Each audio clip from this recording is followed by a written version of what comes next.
কিছু প্রাইভেট হসপিটালের ট্রিটমেন্টর গড়বড়াইজেশন লিয়া সরব হয়েছেন জনগণ। বৃহস্পতিবারে বিকালে সোনাইত একটা সাংবাদিক সম্মেলন করিয়া টাউনের নামি দামি হসপিটালে জীবন জ্যোতি হাসপাতাল নিউরো চিকিৎসক ডক্টর সম্পদ ধরুর বিরুদ্ধে নানান রকমের অভিযোগ উঠাইছেন কিছু মানুষে।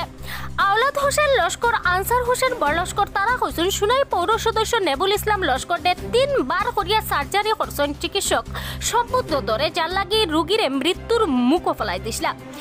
এর বাদে নেবুল ইসলামের উন্নত মানের চিকিৎসা লাগে মঙ্গলবারে গুয়াহাটির উন্নত মানের আরেকখান প্রাইভেট হসপিটালে ভর্তি করানো হয়েছে। তারা কইছেন হাসপাতাল কর্তৃপক্ষ গাইড বড়িয়া টেকা নিয়েও রোগীরারে সেবা দেওয়ার বেলা অবহেলা করেন।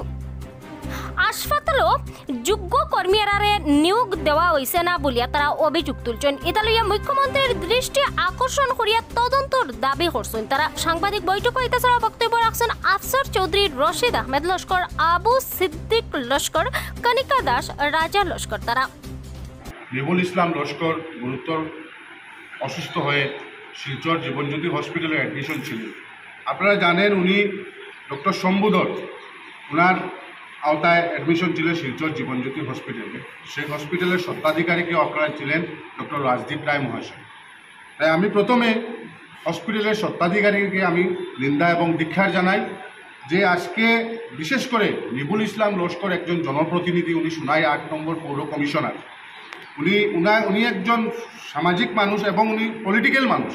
আজকে উনার যদি এরকম অবস্থা হয় তাহলে নিরীহ মানুষের কী অবস্থা হবে এই হসপিটালে। 2 নম্বর কথা হচ্ছে আপনারা জানেন যে ডক্টর শম্ভুধরের উপর আমাদের কাচার তথা বরাকের মানুষের একটা আস্থা এবং বিশ্বাস রয়েছে। আজকে উনি শিলচর মেডিকেল কলেজের ডাক্তার, আমরা জানি উনি নিউরোর একজন ভালো ডাক্তার, কিন্তু উনি মেডিকেল কলেজে বেশি টাইম না দিয়ে উনি সবসময় আমরা দেখতে পাই উনি জীবনজ্যোতি হসপিটাল দিয়ে থাকেন। সেটার মূল কারণটা কি সেটা আমরা আজকে সাংবাদিক ভাইদের কাছে মাধ্যমে আমরা জানতে চাই। এবং বিশেষ করে সেই জীবনজ্যোতি হসপিটাল সহ আরও কয়েকটি নার্সিংহোম রয়েছে, সব নার্সিংহোম না, যেগুলো শিলচর শহরে অনেক নার্সিংহোম রয়েছে। সেই নার্সিংহোমে যেভাবে কার্যকলাপ চলে সেটা আপনাদের কারো কোনো অজানা নয়। নিরীহ মানুষদেরকে টাকা পয়সা নিয়েও তারপরে কীভাবে জুলুম করা হয়। বিশেষ করে যেটা আইসিইউ রয়েছে সেই আইসিইউতে অরিজিনাল কোনো ডক্টর নাই, সেখানে অ্যানেস্থেশন কোনো ডক্টর নাই, সেখানে সাধারণ ছেলেদেরকে মেয়েদেরকে নিয়ে সেগুলা আইসিইউ এবং নার্সিংহোম চালানো হচ্ছে। সেটা আমরা নিন্দা এবং ধিক্কার জানাই। হয়েছিলেন এই ডক্টর শম্ভুধর, উনি যে এত নিম্নমানের মানসিকতা সেটা আমরা কখনো দেখিনি। ওনার উপরে আমাদের আস্থা বিশ্বাস ছিল, কিন্তু আজকে আমরা শুধু ওনার উপর থেকে আস্থা এবং বিশ্বাস হারিয়ে ফেলেছি। কারণ আমি নিজে গুয়াহাটিতে নেবুল ইসলাম লস্করকে দেখেছি, ওনার যে অবস্থা সেটা সত্যি আমার নিজের দুঃখ লেগেছে। আজকে শিলচর জীবনজ্যোতি হসপিটালে শুধু নেবুল ইসলাম লস্কর নয়, গত বছর সায়ন বিশ্বাস নামে একজন ছেলে যেভাবে মারা গিয়েছিল সেটা আমরা এখনো বলিনি। শিলচর শহরে মানুষ অনেক প্রতিবাদ করেছিল, অনেক আন্দোলন করেছিল, তারপরেও কোনো আমরা ফল পাইনি। আজকে আমরা এখানে অনেক ভাই বন্ধু, আমরা আত্মীয় স্বজন সবাই এখানে সোনাই সচেতন যুবকরা আমরা জমায়েত হয়েছি। আমরা বিগত আগামী কয়েকদিনের ভিতরে আমরা শিলচর ডিসি মহোদয়ের কাছে আমরা একটা মেমোরেন্ডাম দিব এবং তারপরে যদি কোনো বিহিত ব্যবস্থা নেওয়া না হয়, আইনি বিহিত ব্যবস্থা নেওয়া না হয়, তাহলে আমরা কাচারের সচেতন যুবকরা মিলে আমরা গণ আন্দোলন গড়ে তুলতে আমরা পিছপা নেব না। রোগাক্রান্ত হয়েছিলেন স্পাইনাল কর্ড যেটাকে বলে। স্পাইনাল কর্ড অপারেশন করার জন্য প্রথম দিন যখন আমাদের নেবুল ইসলাম মহাশয় ডাক্তারের সঙ্গে গিয়েছিলেন, প্রথম দিন থেকে আমি এন্ড অফ দি জীবনজ্যোতি হসপিটালে আমি নেবুল ইসলামের সঙ্গে ছিলাম। এবং এই যে হসপিটালের যে অবস্থা, সেই অবস্থা দেখে আমার অনেক চিন্তা লেগেছিল এবং নেবুল ইসলামকে আমি অনেক সময় বলেছিলাম যে তোমার পরিবর্তন হচ্ছে না। ফার্স্ট যখন অপারেশন হচ্ছে, সেকেন্ড অপারেশন, থার্ড অপারেশন হওয়ার পর হঠাৎ ডাক্তার মহাশয় সেকেন্ড অপারেশনের সময় ডাক্তার মহাশয় বলেছেন ওর ইমপ্রুভ হবে, শিওর উনি ভালো হয়ে যাবে। কিন্তু পরবর্তী সময় থার্ড অপারেশন যখন করেছেন, থার্ড অপারেশন করার পর এখানে ইনফেকশন আসার পর হঠাৎ রাত্রে 10টার সময় হঠাৎ ডাক্তার মহাশয় শম্ভুধর উনি এসে বলেন যে অ্যাটেন্ডেন্স কে রয়েছেন। তো তখন আমি ছিলাম অ্যাটেন্ডেন্স ওনার সঙ্গে। তো ডাক্তার মহাশয় উনি এই সময় বলেছেন যে এই পেশেন্ট রিকভারি হবে না, আর 90% পেশেন্ট রিকভারি হবে না, 99% পেশেন্ট রিকভারি হবে না।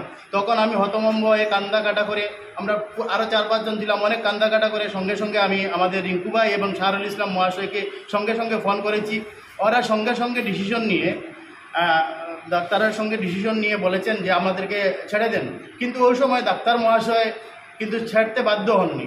অনেক কিন্তু ডর দেখিয়েছেন ডাক্তার মহাশয়, বলেছেন বাইরে নিতে গেলে রাস্তাতে মৃত্যু হয়ে যাবে, এই সেই হয়ে যাবে, তারপরে আমি একটা ইঞ্জেকশন পুশিং করি, এটা আমি পুশিং করতে লাগবে, অন্য কোনো নার্স পুশিং করতে পারবে না, অনেক রকম মানে সম্বোধন। এত একজন নিউরোলজিস্ট, ভালো একজন নিউরোলজিস্ট আমরা জানি, উনি ওনার পেজের মধ্যে দিয়েছেন যে উনি 100 অপারেশন করেছেন, ওনার স্পাইডাল অপারেশন উনি সাকসেস করেছেন, বাইরে অপারেশন স্পাইডাল অপারেশন সাকসেস করেছেন। কিন্তু শিলচরে ফার্স্টবার নেবুল ইসলামকে কেন উনি জেনে শুনে রিসার্চ করার জন্য কেন উনি জেনে শুনে নেবুল ইসলামকে অপারেশন করলেন। কিন্তু লাস্টে আমরা যখন স্থানান্তরিত করবো গুয়াহাটি এক্সেল কেয়ারে, তখন কিন্তু আমাদেরকে না ছাড়ার জন্য অনেক ডর দেখিয়েছেন, কিন্তু আমাদের নেওয়ার পর আজকে নেবুল ইসলামের অবস্থা অনেক ভালো।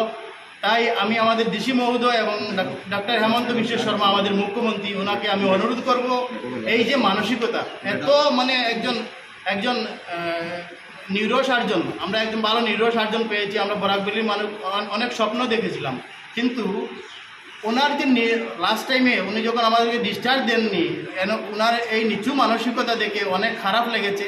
এবং আমি বরাকবেলির প্রত্যেক জনসাধারণকে অনুরোধ করব, এই শম্ভুধরকে বর্জন করুন। শম্ভুধরের নেতৃত্বে আমি দেখেছি, আমি সপ্তাহদিন ছিলাম, আমি জীবনজ্যোতি হসপিটালে 3-4টা লাশ দেখেছি। আপনারা দেখবেন বদরুল ইসলাম বলে সপ্তাহদিন আগে আমাদের সোনাইতে একজন নিহত হয়েছেন, বদরপুরের একজন নিহত হয়েছেন। সপ্তাহদিনের মধ্যে যদি উনি 5-6টা মানে মার্ডার কেস করতে পারেন, উনি মার্ডার বললেই চলে, কারণ নেবুল ইসলামকে উনি মার্ডার পর্যায়ে নিয়ে গিয়েছিলেন। উনি যদি মানে এরকম সপ্তাহদিনের মধ্যে 3-4 জন মানুষকে মেরে ফেলেন, তবে আমাদের মানে জনসাধারণের কী অবস্থা হবে। তাই জনসাধারণের উদ্দেশ্য করে বলছি, এই শম্ভুধরকে বর্জন করে চলুন। এবং ডক্টর হেমন্ত বিশ্ব শর্মা এবং ডিসি মহোদয়কে অনুরোধ করছি, অতি মানে শীঘ্রই আমাদের এই শম্ভুধরকে আইনের আওতায় এনে মানে আমাদের উপযুক্ত বিচার পাই। এগুলা হাইজিন না, যেমন ফুড যেটা সবজি আছে, সবজিগুলো কাটার পরে ভিতরে বিসিটিসি এই সেই মিলে খাওয়া দাওয়া এগুলো দিলে পেশেন্ট যেগুলো দেয়। তারপরে তারা স্টিচ আইয়া বেডের মধ্যে দিলেছে, যেটা অপারেশন থিয়েটার কিংবা আইসিউ রুমুকে দিত।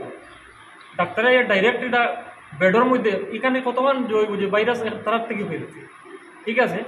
তারপরে তারা লাস্ট দিন কেটা করছে ব্যান্ডিজ, পিছনের ব্যান্ডিজ ওটা খুলিয়া ডাক্তারে মানে রক্ত বাইর, তারপরে জল বাইর, ওটা ফালাইয়া তৈয়া গেছে। 1.5-2 ঘন্টা হইয়া আসছে, সেও আয় না। আমি গেছি স্টার্টে হইলাম এরকম বেড করিয়ে যার এটা জল, তারপরে রক্ত, পরে 2 ঘন্টা পরে তারা ব্যান্ডেজ করছে, স্টিচ করছে না, স্টিচ আগের দিন করছে। নেওয়ার পরে যে ভাইরাসে তার যে ব্যাকটেরিয়াটা তার শরীরে আইছে, এটা রিয়ারেস্ট আর ওয়ার্ল্ডের মধ্যে রিয়ারেস্ট। আচ্ছা, ডেনটা যদি পড়তে লাগে, স্যারে যদি মনে করেন 2 নম্বর অপারেশন যদি করে নিতে তখন হয় না, আমি 3 নম্বর অপারেশন করে, তাও ডেন কই আমরা কইছেন ডেন করতাম করিনি, অপারেশন থিয়েটারও নিয়ে আর তারপরে অপারেশন করিয়া তাম যে 17টা সিলাই প্রথমে ডেন করতে হয়ে লইয়া গেছে। আর এগুলা যে ওই যে ব্লিডিং হয়েছে বা ইয়ে লিকুইড বাইরে ইয়া পৌঁছে দেখা শরীর দেখে সব ভিডিও রাখছি আমরা। এবং এর মানে কিটা বাজারটা ধরার লাগেনি না কি কারণে, এটা আমার একটা এখন একটা প্রশ্ন আছে যে আমার সাময়িক নিউজ আছে, আমি লাগে আমি বাহরি দিন আছে বা শিলচর বিভিন্ন সাংবাদিক ফেসবুক দিই তাই দোস্ত মতো যে আমি অমুক অপারেশন করছি, সুস্থ হয়ে গেছে, ভালো হয়ে গেছে, বা একটা ভিডিও রেকর্ডিং করা হয়, এটা মানে কিটা, এটা আমার একটা এটা আমি জবাবটা জানিয়েছি সেটা। আর যখন আজকে নিপুল ভাই কী দেওয়া হয়েছে না হইতে পারে, আজকে ভিডিওটা বাহরা হয়েছে পরিময় টুডে নিউজটাতে সালানি ওয়ার বা বিভিন্ন জায়গায় সালানি ওয়ার দেখানি ওয়ার, এইরকম সমস্ত পেশেন্টের তারা যাওয়ার পরে এটা রেকর্ডিং করে আমার সাথে করে বাইরে আজকে হয়েছে যে তারে মানে অসুস্থ মানুষ বাইরে রেকর্ডিং আরম্ভ হয়েছিল। এরকম আমি কইতাম কিতা যে আমার কিতা হইলো না হইলো, তারা অত্যন্ত শুরু করেছিল। শুধু অনুরোধ রাখবো আসামের মুখ্যমন্ত্রী হিমন্ত বিশ্ব শর্মা মহাশয় এবং কাছাড়ের ডিসি মহোদয়ের কাছে এটা সঠিক তদন্ত হওয়া উচিত, না হলে আগামী দিনে একটা বিক্ষোভের সৃষ্টি হবে।